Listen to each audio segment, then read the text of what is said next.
I'm delighted to say that this afternoon we're joined by McCann. Lewis, thanks for coming in on your day off to take a chat to us. What would you normally be up to if you weren't coming in to do this piece for us? To be fair, I don't really do that much, but if I was to do something, I'd do something with my mates. I'd sort of go and play golf, or I'd maybe go to the gym or do just something that they want to do. But apart from that, I just sort of lie about my house and just do nothing really.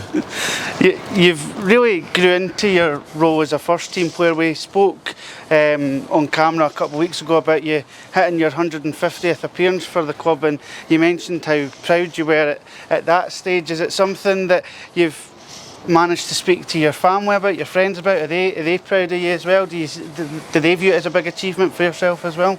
Yeah, obviously it's a very big achievement for myself. I mean, 150 games for a single club's always good, and it's something I'm very proud of. It's something that I didn't think would happen when I signed here.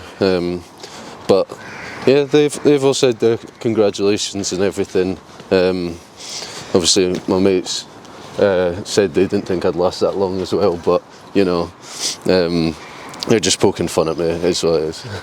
Let's go all the way back to the start, because of course you've got a very sporting family. Most people know your brother Ali, who played with St Johnstone, now at Preston, but of course you've got a brother that plays rugby as well for Scotland, Ross. So talk to us about your family and how sporting it is, how competitive it was as kids and things like that.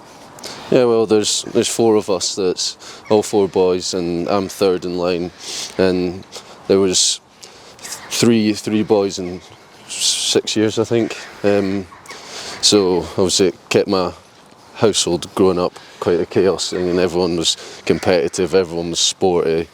It's just the way we are. I mean, Ross, he's just signed for Edinburgh, and obviously that's a massive thing for him. I'm sort of very, very proud for him to do that. It's sort of so big congratulations to him. Ali, obviously, like you said, at Preston, and I'm here, and my youngest one loves sport as well. That's just the family.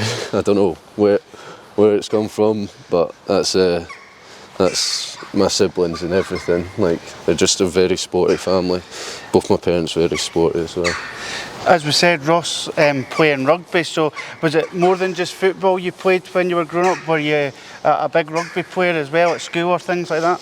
Yeah, I mean, I played everything growing up. It was sort of, my parents always thought the more activities I did outside, the better. So I was signed up to a lot of different sports, but I would say my main two growing up were rugby and football. And obviously it sort of came to that point in my life where I had to make a decision between pursuing football or pursuing rugby.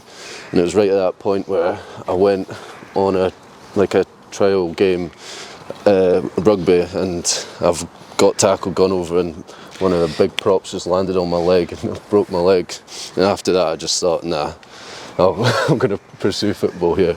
But yeah, so it was kind of an easy decision for me, yeah.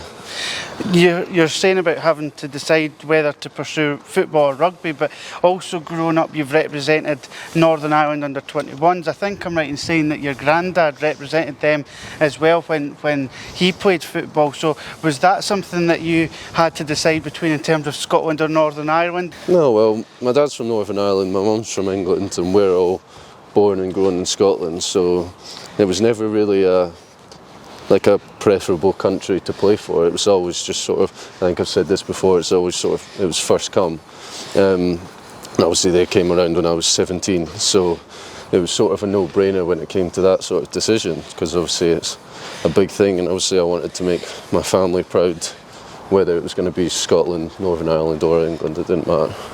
Over the 150 odd appearances that you've made for the Pars now, something that the fans have become accustomed to is, of course, your kind of set pieces, especially free kicks. I take it, looking back at it, you scored one recently away at East Fife, but is the one at Queen's Park the one that sticks out in your memory as your favourite or your best? Yeah, well, obviously it's at the National Stadium.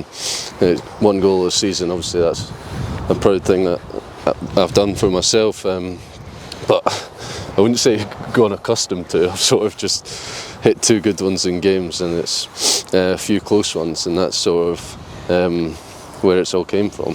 So with Queen's Park coming up this weekend and that free kick that you've just spoken about, we thought we'd take the opportunity to find out a little bit more about your kind of technique or what's going through your mind when you're setting up for a free kick. So if we imagine that the referee's just blowing the whistle and you're taking the ball, what is it you're looking for or looking at as you're lining it up to begin with?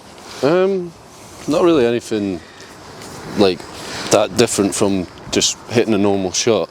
I would say I just sort of get the ball down.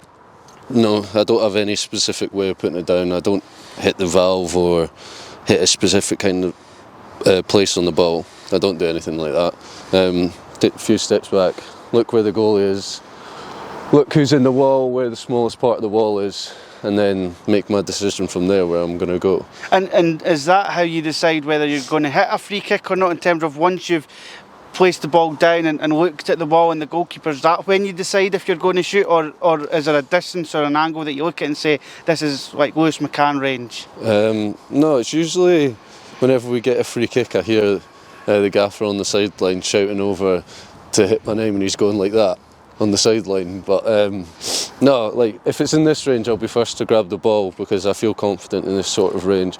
Maybe a tiny bit closer it'll go to someone like David Witherspoon or Josh Cooper or someone like that, because I do hit the ball hard when it comes to free kicks, so it's kind of hard to get that dip and like get it up and over the wall. But no, nothing really like comes into mind when it comes to like certain, like, oh, this is Lewis McCann territory.